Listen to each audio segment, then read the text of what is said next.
चाहे नासा के space craft की ट्रांसपोर्टेशन हो या फिर दुनिया की सबसे बड़ी ऑयल रिग को एक जगह से दूसरी जगह लेकर जाना हो, हिस्ट्री में कई ऐसे ट्रांसपोर्ट ऑपरेशंस हो चुके हैं जिन पर यकीन सिर्फ तब आता है जब हम उनको अपनी आंखों से देखते हैं। लेकिन आज आप जिस चीज की ट्रांसपोर्टेशन देखेंगे वह कोई ऐसी चीज नहीं है जो आमतौर पर ट्रांसपोर्ट की जाती हो। जी हाँ, हम बात कर रहे हैं एक ऐसे होटल की जो 4 फ्लोर पर फैला हुआ है और जिसमें टोटल 86 रूम्स मौजूद है। कंक्रीट और स्टील से बने इस होटल को आखिर सही सलामत ट्रांसपोर्ट करना इतना जरूरी क्यों था? लाखों किलो वजनी ये होटल को कैसे अपनी मजबूत फाउंडेशन से अलग किया गया और कैसे इसको एक जगह से दूसरी जगह लेकर जाया गया, आज हम आपको इस वीडियो में बताएंगे। दोस्तों, कैलिफोर्निया के शहर सैन होसे में यह होटल 1911 में थॉमस एस मंटगोमरी ने बनवाया था। इस होटल के कंस्ट्रक्शन से चंद साल पहले सैन होसे में पहला रेलवे स्टेशन खोला गया था, जिसकी वजह से यहाँ की पॉपुलेशन में दिन ब दिन इजाफा होता गया। जाहिर है यहाँ चहल पहल ज्यादा होने लगती है। वहीं ये अपॉर्चुनिटी बिजनेसमैन किसी भी सूरत में मिस नहीं करना चाहते और टी.एस. मंटगोमरी ने भी ऐसा किया। इन्होंने यहाँ जमीन खरीद कर उस पर एक शानदार होटल और रेस्टोरेंट बनवा दिया, जिसका नाम होटल मंटगोमरी रख दिया गया। ये अपने दौर का लग्जरी तरीन और काफी ज्यादा मॉडर्न होटल हुआ करता था, जिसको उस वक्त की लेटेस्ट टेक्नोलॉजी यानी कंक्रीट और स्टील इस्तेमाल करके बनाया गया था। वह तमाम फैसिलिटी जो आज हर घर में मौजूद है, वह पहली बार मंटगोमरी होटल में इंट्रोड्यूस करवाई गई थी, जैसा कि प्राइवेट बाथटब, हर रूम के लिए प्राइवेट टेलीफोन लाइन और हर फ्लोर पर इजी एक्सेस के लिए एलिवेटर भी। ना सिर्फ इतना, बल्कि मंटगोमरी की मैनेजमेंट ने एक बस सर्विस भी स्टार्ट की जो रेलवे स्टेशन से होटल तक कस्टमर्स को फ्री सर्विस दिया करती थी। मान ले कि ये उस दौर का 5 स्टार होटल हुआ करता था और यही वजह थी कि ये काफी ज्यादा फेमस हो चुका था। इतना फेमस कि ये सैन होसे सिटी की पहचान बन चुका था। वक्त गुजरता गया और ये होटल दिन ब दिन मजीद सक्सेसफुल होता गया। अगले 50 साल यानी 1920 से लेकर 1960 तक का पूरा पीरियड इस होटल का गोल्डन पीरियड माना जाता है। लेकिन उसके बाद शुरुआत हुई मंटगोमरी के बुरे दिनों की। जी हाँ, 1960 के बाद बढ़ती हुई पॉपुलेशन की वजह से सैन होसे में धड़ाधड़ नए होटल्स बनना शुरू हो गए और उन नए होटल के सामने मंटगोमरी की कंस्ट्रक्शन काफी ओल्ड स्टाइल की लगती थी। होटल और रेस्टोरेंट का ये कंपटीशन इतना ज्यादा हो चुका था कि इसमें मंटगोमरी का सरवाइव करना काफी मुश्किल हो चुका था, क्योंकि कस्टमर इस पुराने होटल की जगह अब नए होटल्स को ज्यादा महत्व देते थे। दोस्तों, यही तो वक्त था जब मंटगोमरी की मैनेजमेंट ने आखिरकार होटल बंद करने का फैसला कर लिया। कंपटीशन की यह रेस अब इतनी बढ़ चुकी थी कि 1980 और 1990 के बाद सैन होसे डाउनटाउन में अब नए होटल बनने की कोई जगह ही नहीं बची थी। लेकिन दूसरी तरफ विजिटर्स की डिमांड थी जो किसी भी सूरत कम नहीं हो रही थी। 1919 में जहां मंटगोमरी होटल किसी वीरान हवेली का मंजर पेश करता था, वही इसके बराबर में दूसरे 5 स्टार मॉडर्न होटल कस्टमर की चहल पहल से गूंज रहे होते थे। मंटगोमरी के बराबर में होटल फेयरमाउंट मौजूद था, जिसमें 535 रूम्स मौजूद थे। इतने ज्यादा रूम्स होने के बावजूद भी यह होटल हर वक्त ओवर बुक रहता था और यही वजह थी कि इनको अपना होटल एक्सपेंड करने की बेहद जरूरत थी। लेकिन इनका बैड लक ये था कि इनको अपना होटल एक्सपेंड करने के लिए जगह चाहिए थी और ये जगह ही उनके पास नहीं थी।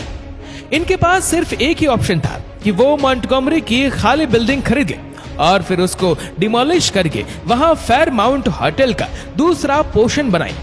फेयरमाउंट के इस प्लान से इनके होटल में मजीद 400 रूम्स की एडिशन होने जा रही थी। लिहाजा 1998 में उन्होंने मंटगोमरी होटल की बिल्डिंग खरीद ली और उसको डिमोलिश करने की तैयारियां शुरू कर दी। लेकिन जैसे ही ये खबर लीक हुई तो शहर के कई लोगों ने मंटगोमरी की डिमोलिशन के खिलाफ ऐतराज किया। लोगों का मानना था कि मंटगोमरी भले ही पुराना हो चुका है, लेकिन ये सैन होसे सिटी की पहचान है और जो लोग अपने पास्ट को तबाह कर देते हैं उनका फ्यूचर भला कैसे अच्छा हो सकता है। इसी दौरान शहर में मेयर के इलेक्शन होने वाले थे और ये बहुत अच्छा मौका था लोगों में फेमस होने का। रॉन गोंजालेस ने अपने इलेक्शन कैंपेन में सैन होसे की कम्युनिटी के साथ एक वादा किया कि अगर वह मेयर बने तो वह किसी भी सूरत मंटगोमरी होटल को डिमोलिश नहीं होने देंगे। रॉन गोंजालेस इलेक्शन जीतकर सैन होजे के मेयर तो बन गए, लेकिन अब उनकी बारी थी अपना वादा पूरा करने की। एक तरफ फेयरमाउंट होटल की एक्सपेंशन का सवाल था, तो दूसरी तरफ शहर की कदीम बिल्डिंग को बचाना भी बहुत इंपॉर्टेंट था। मेयर ने इस बारे में कई एक्सपर्ट से सलाह मशवरे किए, लेकिन कोई खास सॉल्यूशन नहीं मिल रहा था।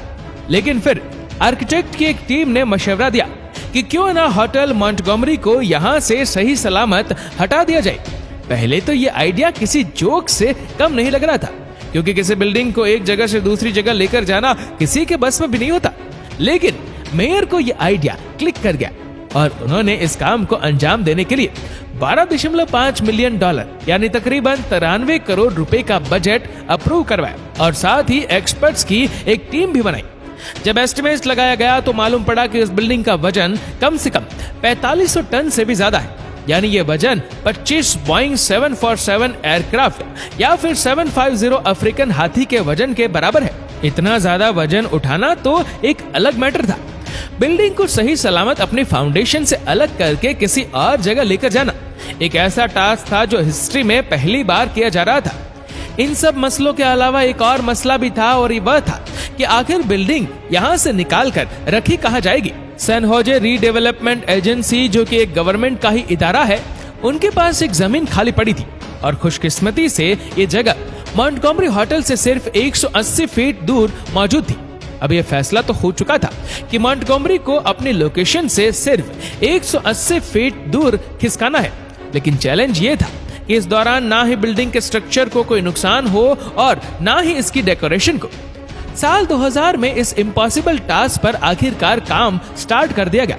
सबसे पहले बिल्डिंग पर डेकोरेशन के लिए लगाई गई फैंसी फॉल सीलिंग को बड़ी महारत और एहतियात से निकालकर प्रिजर्व किया गया। हिस्टोरिक मोज़ेक टाइल्स, जिसमें मॉन्टगोमरी का नाम भी लिखा हुआ था, उसको स्क्वायर में ऐसे काटा गया कि उनको थोड़ा भी नुकसान ना पहुंचे।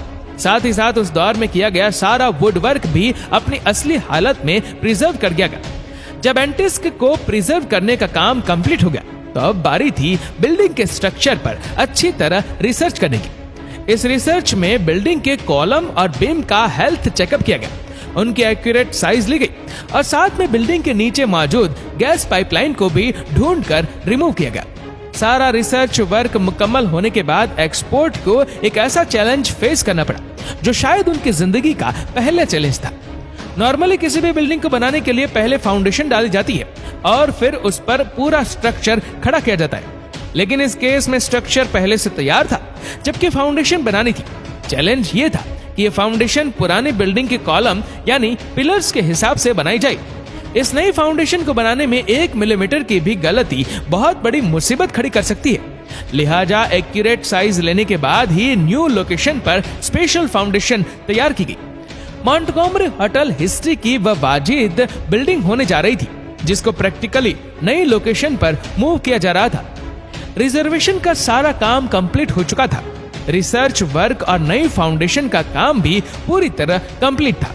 अब बारी थी उसी लम्हे की जिसका सबको इंतजार था। 4500 टन वजनी स्ट्रक्चर को उठाने के लिए 8 स्पेशल कंप्यूटराइज्ड जैक मंगाए गए जिनके नीचे व्हील्स भी लगे थे। इन जैक्स को बिल्डिंग के ग्राउंड फ्लोर के नीचे लगाया गया और फिर बिल्डिंग का 80% लोड इन जैक्स पर डाला गया। जब जैक्स बिल्डिंग का ज्यादातर वजन उठाने में कामयाब हो गए तो फिर एक एक करके स्ट्रक्चर के तमाम पिलर्स को काट दिया गया। यही वो पॉइंट था जब बिल्डिंग का 100% लोड जैक्स पर आ चुका था, यानी अब बिल्डिंग अपनी पुरानी जगह छोड़ने के लिए बिल्कुल तैयार थी। ये मंजर देखने के लिए आधा शहर मौके पर मौजूद था और बकाया टेलीविजन पर यह हैरत अंगेज मंजर देख रहा था। जैक्स पर खड़ी बिल्डिंग को अब बड़ी एहतियात से मूव करने का अमल शुरू कर दिया गया। पूरे 15 मिनटों के बाद बिल्डिंग अपनी नई लोकेशन पर हिफाजत के साथ पहुंच चुकी थी। ये खबर मिलते ही पूरा डाउनटाउन तालियों और वोटिंग से गूंज उठा और अब अगले 2 सालों तक होटल मॉन्टगोमरी की रिनोवेशन का काम चलता रहा और फिर 2002 में फाइनली इसको रीलॉन्च किया गया। इसको रिनोवेशन और ट्रांसपोर्ट में टोटल $26 मिलियन यानी 195 करोड़ रुपए खर्च हुए। आज भी होटल मॉन्टगोमरी सैम होसे में 4 पॉइंट्स होटल के नाम से स्टार्ट है और अब इसको दुनिया की best hotel management Marriott international manage कर रही है। दोस्तों, इस वीडियो को लेकर आपकी क्या राय है नीचे कमेंट करके जरूर बताएगा। और अगर आपको वीडियो अच्छा लगा हो तो इस वीडियो को लाइक करेगा, शेयर करेगा ज्यादा से ज्यादा लोगों तक। और ऐसी ही और भी रोचक जानकारियों के लिए सब्सक्राइब करें हमारे यूट्यूब चैनल को और फेसबुक पर फॉलो करें हमारे पेज को। धन्यवाद।